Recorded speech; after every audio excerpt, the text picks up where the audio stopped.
Parmigiano Reggiano versus the U.S. imitation Parmesan cheese. The names are very similar, but are they really the same? There is something in this cheese that is not only not in this cheese, but it's not in any other cheese that I know about. I lived on this one right here. I didn't even know about this one. I put this on my spaghetti sauce until I went to a part of Italy called Parma, where they make this cheese and saw firsthand how they made it. But I was more interested in the cows. Went to the barn where they had these cows. Not only do all the cows consume grass, but the type of grass that they fed these cows is extremely different than what they feed other cows. To make this authentic cheese, they have to go through very strict standards, whereas in America, you don't have these standards. There's a lot of types of cheese that are mimicking or faking this cheese. It's a $2 billion industry. Grass-fed cows are also loaded with microbes that come from the soil. So a cow eats the grass, it goes into several stomachs, and many people don't realize that the cow itself cannot digest that grass, that fiber. It needs help from microbes inside the cow. When a cow eats grass, they're basically feeding their microbes. And then the byproducts that the microbes give off after eating the grass or the fiber, that is fed to the cows as nutrition. The bacteria itself that's doing all the work is loaded with protein.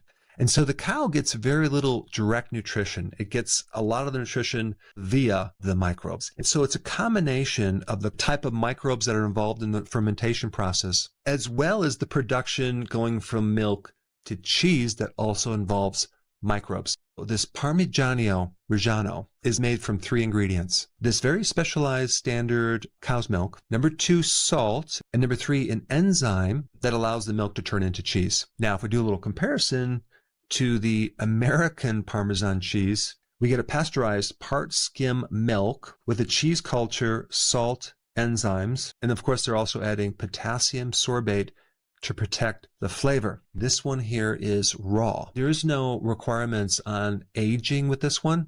This one has to be aged at least 12 months. But when I went to Parma, I noticed that they have different versions of this cheese that were aged 14 months, 24 months, and some even longer, and each one had its own unique taste. So it's fascinating, the combination of aging a cheese while it's fermenting with help from the microbes and the different flavors that come about from this fermentation process. It's just fascinating. And if there's one thing I like, is high quality cheese. In fact, I'm addicted to it. And I use this on my salad on a daily basis. The other thing that is involved with this when you age a cheese is your microbes are eating up all the milk sugar, lactose. So you're getting something with virtually no lactose. So it's very keto friendly. It's also high in something called glutamate, which is definitely different than the synthetic monosodium glutamate. This is a natural glutamate, so it has incredible flavor. It's good for your gut. The amount of bioavailable calcium and phosphorus in this for your bones is off the charts. What's also unique about this cheese is one of the byproducts helps you build up glutathione, the master antioxidant for your liver. This also has something in it to help reduce blood pressure. There's butyric acid in here, which is really good for your brain as well. Out of all the amazing benefits that this cheese can give you health-wise, there's something way bigger. It just so happens that this cheese has the highest amount of vitamin K2 of any other cheeses out there. Vitamin K2 redirects calcium from your arteries, from your joints, and it pushes it into your teeth and your bones. So the version of vitamin K2 that this has is MK7. It's the most bioavailable. It's going to last a long time in your body. And so this cheese actually is a natural vitamin K2 machine on steroids. There's a lot of other benefits of vitamin K2 I'm not going to get into in this video. Benefits for your mitochondria, benefits to produce energy. All you need to know when you're comparing these two, the Parmigiano Reggiano, you are getting way more benefits than just consuming a cheese that tastes good. What I do appreciate is the amount of work and quality that goes into making a product like this, as well as the additional health benefits. Now I have a question for you. Would you actually spend the extra money on something like this versus this? Please comment down below and let me know. Hey, before you leave, I just wanted to give you a little quick history on some of the books that I wrote. This was one of the first books. It's called Dr. Berg Body Shapes. It was my attempt at writing about body types. What was very interesting about this book is I actually did all the images myself. Don't ask me why. They look actually not quite as professional as some of the images that I have in the new book. But anyway, this is my first attempt right here called Dr. Berg's Body Shape Diets. And then I wrote a book more extensive called The 7 Principles of Fat Burning. I don't even have a copy anymore, actually, because it's outdated. The next book, I put about 1,000 hours into this one right here called The New Body Type Guide. Major updates on the body types. I put a lot of energy into this. It has professional images, graphics, all sorts of things.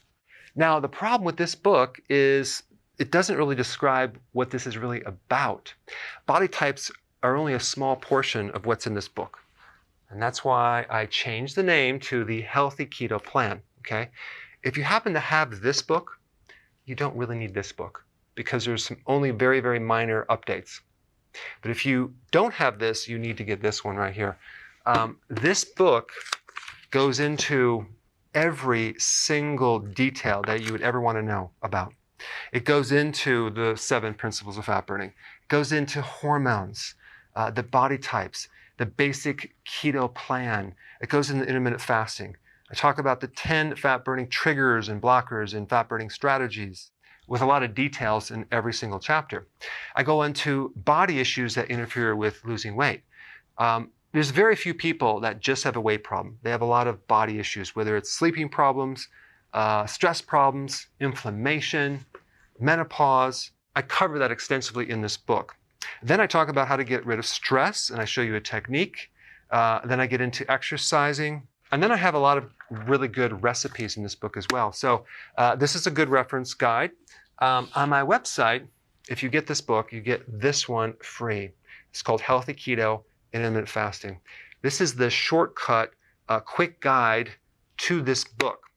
And the reason I created this book is to have you, within 45 minutes, learn how to do keto, okay, in intermittent fasting, exactly what you need to do. Then you can fill in the blanks with this book right here. So right now I'm doing a special. If you get this book, you get this one totally free, or you can go to Amazon and get these individually. So I just want to clarify the difference between this book and this updated one right here. If you don't have this, you need to get this right here. That way you can get the exact correct information to do it healthily.